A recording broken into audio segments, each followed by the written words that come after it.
At the beginning of the 21st century, the Umbrella Corporation had become the largest commercial entity in the United States. 9 out of every 10 homes contain its products. Its political and financial influence is felt everywhere.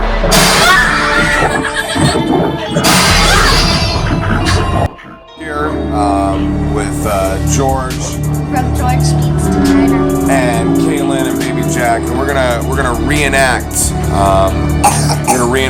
the exact moment and see if it has the same effect on kids today that it had back then. So do it to it, George.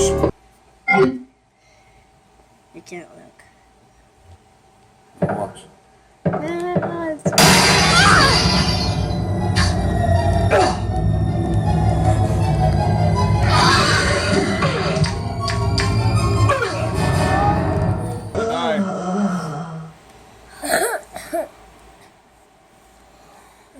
So, what did you guys think about the Magic Mirror Liquor Monster? What do you guys have to say? Not very scary. Oh yeah? Not very scary?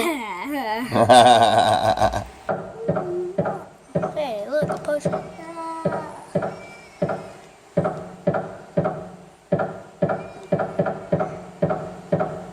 are you doing?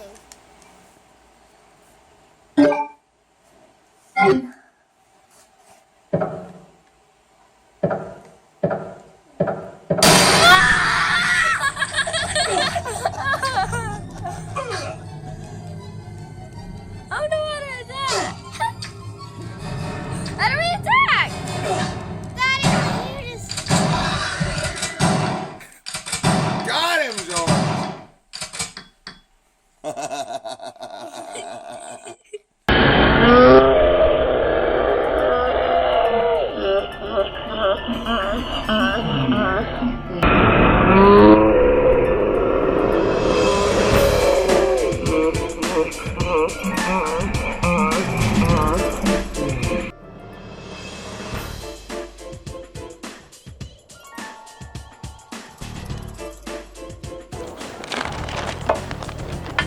Oh, hello there.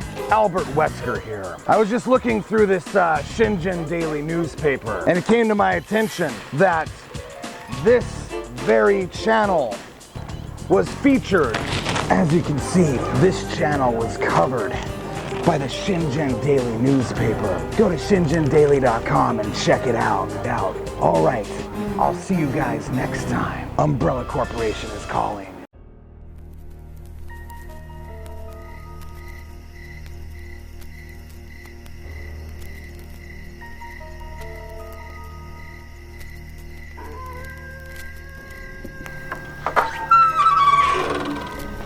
Hello, and welcome to another episode of I Remember Gaming.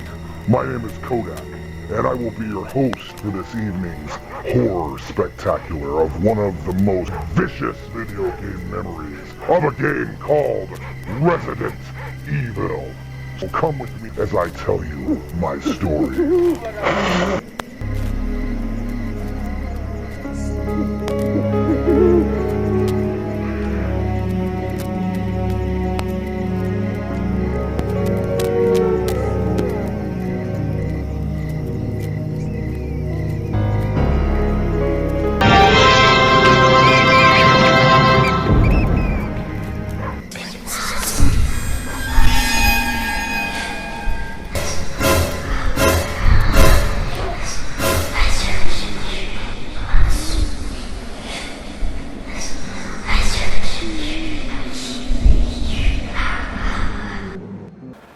It was a cold, rainy summer night in the city of Lehi, Utah, 1998.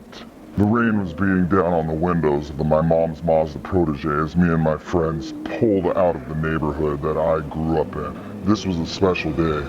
This was a day where we were going to be able to rent a video game from none other than Hollywood Video.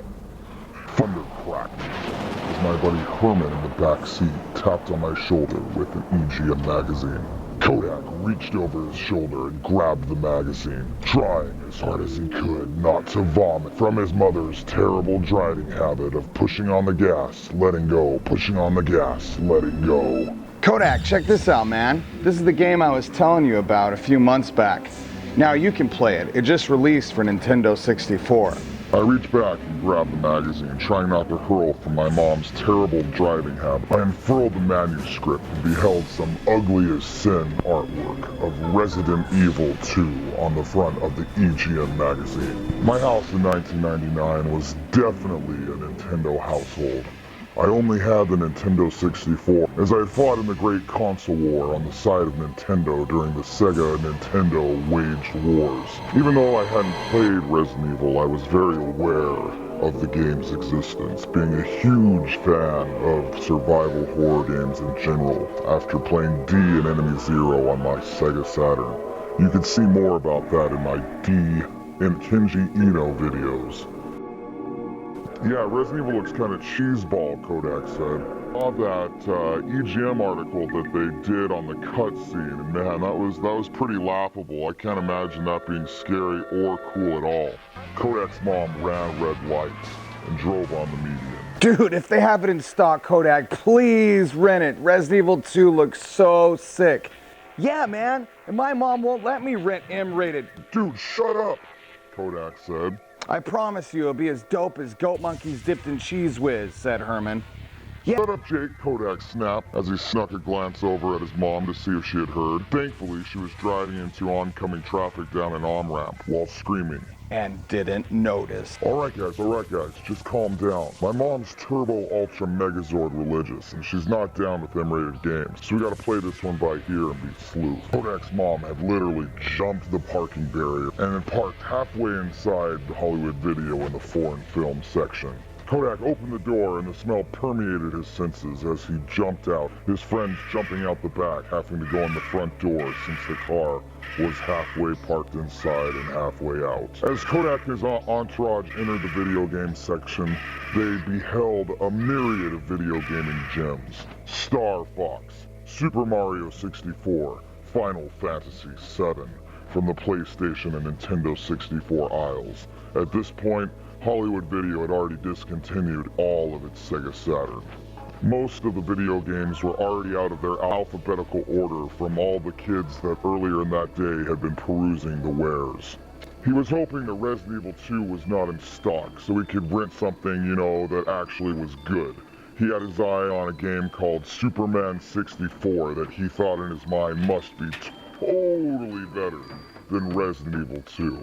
However, when he looked down, he saw it there, sandwiched in between Quest 64, another game which he thought must be totally awesome and wanted to rent, and Shadowgate 64, a game that he actually had received that last Christmas and held dear to his heart until that day. Now, the game was rated M, so Kodak glanced up to see where his mom was. Thankfully, she was playing bumper cars in the parking lot, trying to park her car, smashing into all the cars in the parking lot. Now, a little bit about the Nintendo 64. Even though the real-time graphics destroyed the competition, the PSX and the Sega Saturn didn't have any anti-aliasing or stuff like that, it failed in one area, which was storage space. Simply for one reason: disc-based media versus the cartridge. Now, at the time, Resident Evil 2 on the PlayStation spanned 2 discs. The other guys offered what Nintendo couldn't, was CD quality sound and full motion video. Full motion video was just something that Nintendo consoles couldn't do until Resident Evil 2. The team that did this, you may not have heard of. Angel Studios was the name of the company tasked with porting Resident Evil 2, a game over 1 gigabyte to the 64 megabyte cartridge on the Nintendo 64. You may have heard of the name that they changed Angel Studios to, Rockstar San Diego, literally one of the most famous game developers on the planet. They had developed brand new zipping and compression technique to get every single part of Resident Evil 2 fit on that 64 megabyte cartridge. They also used the extra power of the Nintendo 64 expansion pack to accomplish this feat. Everything was intact, including the full motion video. This version even had different modes, like a remix mode, and extra storyline that was told through what was called the X-Files, EX-Files, documents spread throughout the game that explained more of the story of Resident Evil 2. Herman Tyson, Jeremy, let's go, I got it, Kodak said, as he came up behind his three friends, oogling at a nudie Japanimation tape, Heavy Metal, and 1994's Trailer Park hit Milk Money, respectively. As Codizzle's mother accidentally ran into the mailbox, completely missing the front driveway and parking on top of the doghouse in Kodak's backyard, the friends bolted from the car and ran to the front yard to go play their feast. As Kodak turned around the corner, he noticed his pleasantly plump friend, Court, across the street, getting yelled at by his sexy neighbor's father. Hot Girl's dad was one of the best guys that Kodak knew growing up. A very calm and collect, respectable man. But there was something about Kodak's friend Court that just drove people crazy. Court had an amazing laugh that sounded like he had lung cancer and brain cancer living in his vocal cords. Sounded something like,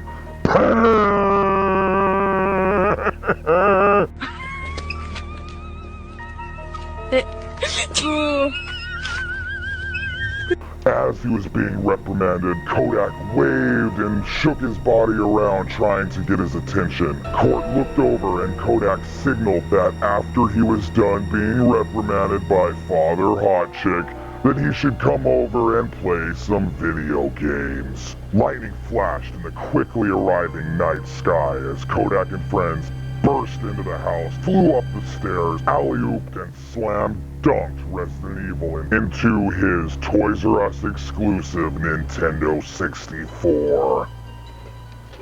As he picked up his special edition gold controller, the game was starting when something startled him. A full motion video on a Nintendo 64 cartridge?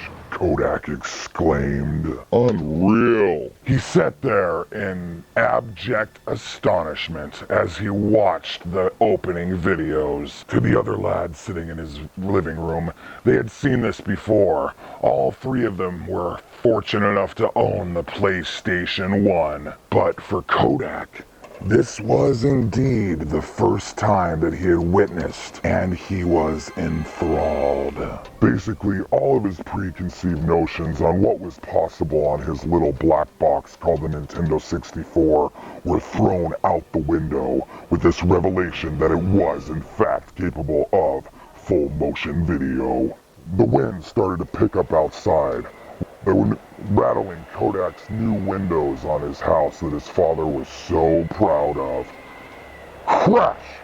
The window slammed shut, startling all three of the boys, followed by, "Hey! What's going on, guys?" Court had arrived. A blood-curdling sound that can only be described as Baby Syl giving birth to a mastodon. That no one's ears should ever have the unfortunate luck to hear ring through the household.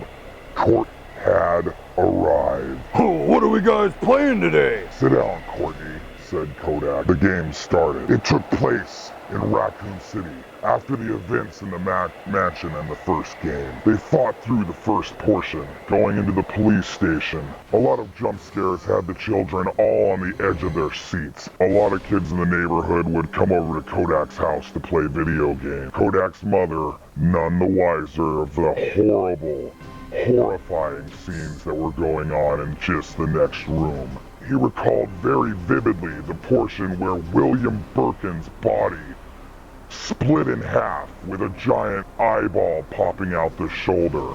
I distinctly remember another part of the game where a guy named William Birkin, I can't really remember the storyline, but I remember you were helping his daughter Sherry Birkin escape the horrors of Raccoon City. I remember William Birkin was messing around with strains of the T-virus. He was shooting himself up with some of it.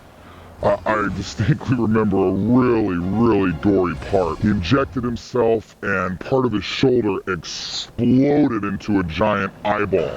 And just that memory, that eyeball looking around all scarily, I swear that scarred me and everyone in the room for life. It was really a horrifying thing. Look at this guy. The scariest portion was yet to come. Inside of the police station was an interrogation room. So as we entered the police interrogation room, we saw the magic mirror on the wall. You know, the whole time I kind of had a sense of dread, like something was going to, you know, pop out at us at any moment. And I remember we picked up some items, we walked around the room the whole time, you know, thinking some sort of cheap jump gag was going to happen.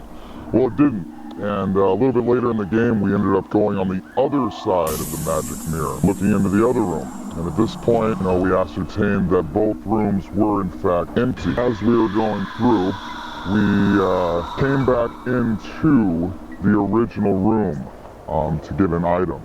At this point, like I said, we were definitely positive that nothing sinister lurked in either room. So as we approached the back of the room, we picked up an item and nothing happened. Usually in video games, when you pick up an item, that triggers an event.